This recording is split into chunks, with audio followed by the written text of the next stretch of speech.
आने वाली चैत्र नवरात्रि की हार्दिक शुभकामनाएं। माता की कृपा हम सब पर सदैव बनी रहे। श्री शिवाय नमस्तुभ्यम। हर हर महादेव।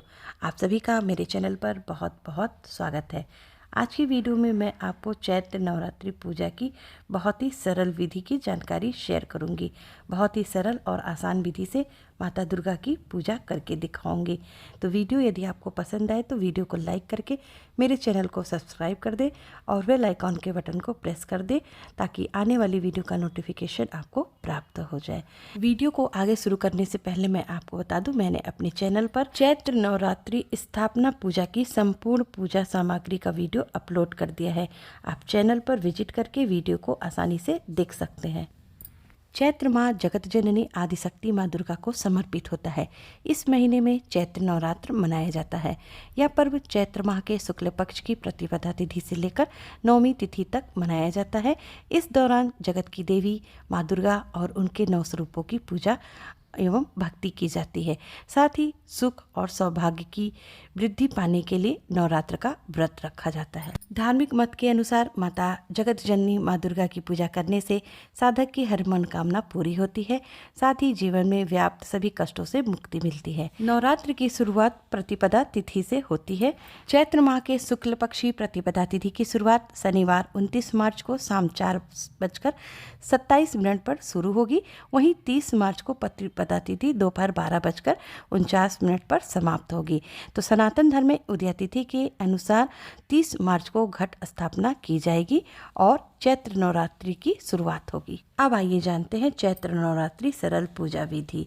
पूजा स्थल को अच्छी तरह से साफ करके हल्दी, गोबर या गेरू से लेपन करके वहां आटे से चौक पूर दें और उस पर एक पूजा की चौकी रखकर लाल रंग का या पीले रंग का वस्त्र बिछा दें। 9 दिवसीय पूजन में या पूजा हमें अपने घर में ऐसे स्थान पर करना चाहिए जहां किसी प्रकार की परेशानी ना हो, क्योंकि इस पूजा में 9 दिन तक माता की चौकी लगी होती है। चौकी की स्थापना करने के बाद 9 दिन तक हमें इसे हिलाना ढुलाना नहीं चाहिए। अब इसके बाद अक्षत और पुष्प का आसन देकर हम भगवान गणेश जी और माता रानी को चौकी पर विराजमान कर देंगे। आपके पास माता रानी की फोटो या फिर मूर्ति जो भी कुछ है, आप पूजा में स्थापित कर 9 दिनों तक माता रानी की पूजा आराधना कर सकते हैं। अब इसके बाद हम कलश की स्थापना करेंगे। तो कलश की स्थापना के लिए सबसे पहले हम अक्षत से अष्टदल कमल बना देंगे। अष्टदल कमल बना लेने के बाद हम एक कलश लेंगे। कलश पर हम कुमकुम से स्वास्तिक बना देंगे और कलश के कंठ पर मौली लपेट देंगे। कलश को तैयार करने के बाद सर्वप्रथम कलश में हम गंगा जल डालेंगे और उसके बाद शुद्ध जल कलश के कंठ तक भर देंगे।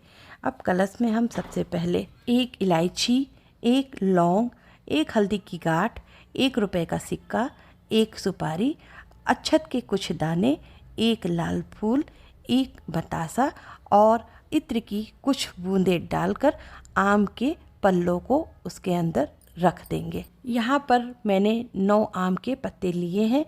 आम के पत्ते पर भी हम चंदन कुमकुम से टीका कर देंगे और आम के पत्ते को हम कलश के ऊपर रखकर एक कटोरी में चावल भरकर रख देंगे, जिसको हम पूर्ण पात्र कहते हैं। इसके बाद एक पानी वाला नारियल लेंगे। नारियल पर हम चुनरी को कलावा की सहायता से अच्छी तरह से लपेट देंगे। 9 दिवसीय पूजा में हमें 9 बार कलावा लपेटना चाहिए नारियल के ऊपर। तो यहाँ पर देखिए, मैंने चुनरी को नारियल के ऊपर अच्छी तरह से लपेटकर कलावा की सहायता से इसे मैंने अच्छी तरह से लपेट दिया है।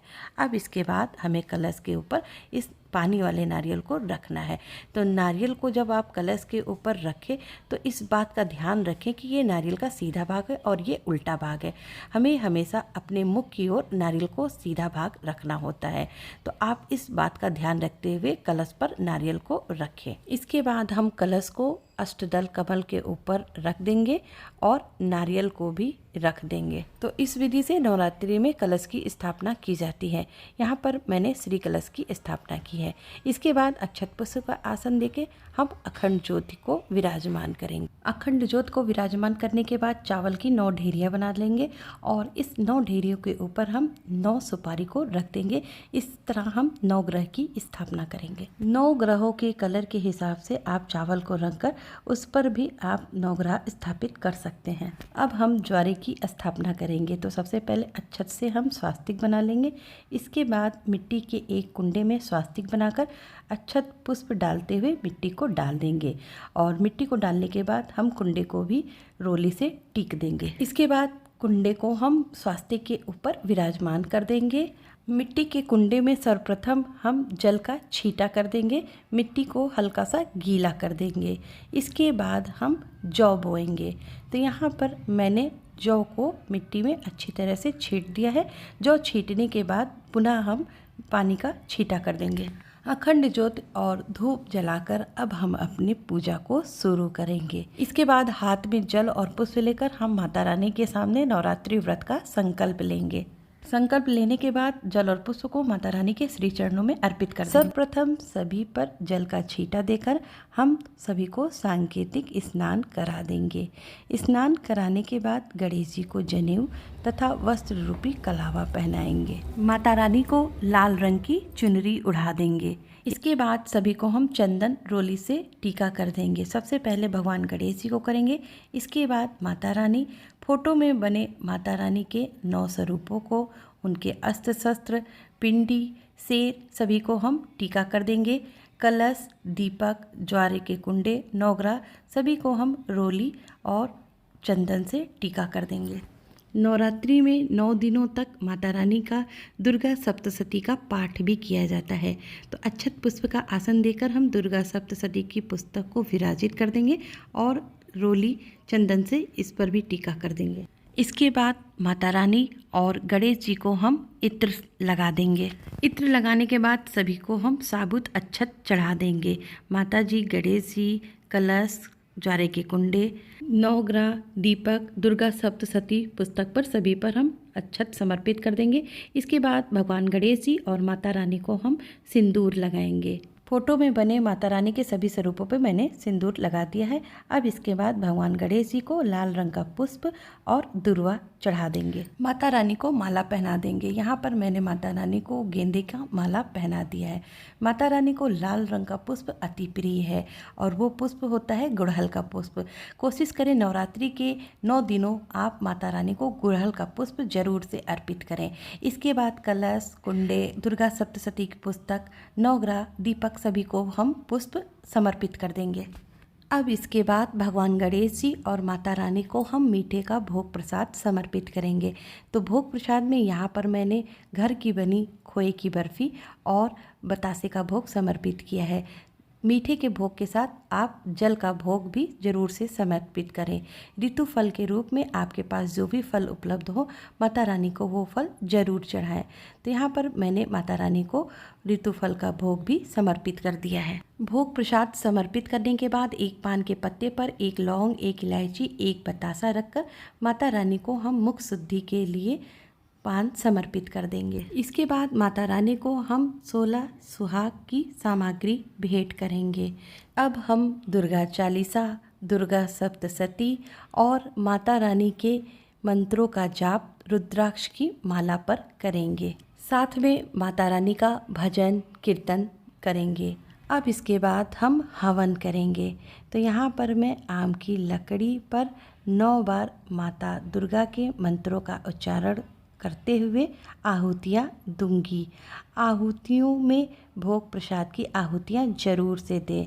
हवन के द्वारा दी गई आहुति सीधा माता रानी स्वीकार करती हैं और अंत में 1 लौंग और इलायची के जोड़े की आहुति जरूर दें। इस तरह से नवरात्रि में हम 9 दिनों तक लगातार माता रानी का हवन करते हैं। हवन संपन्न होने के बाद हम 2 बार जल उगार देंगे।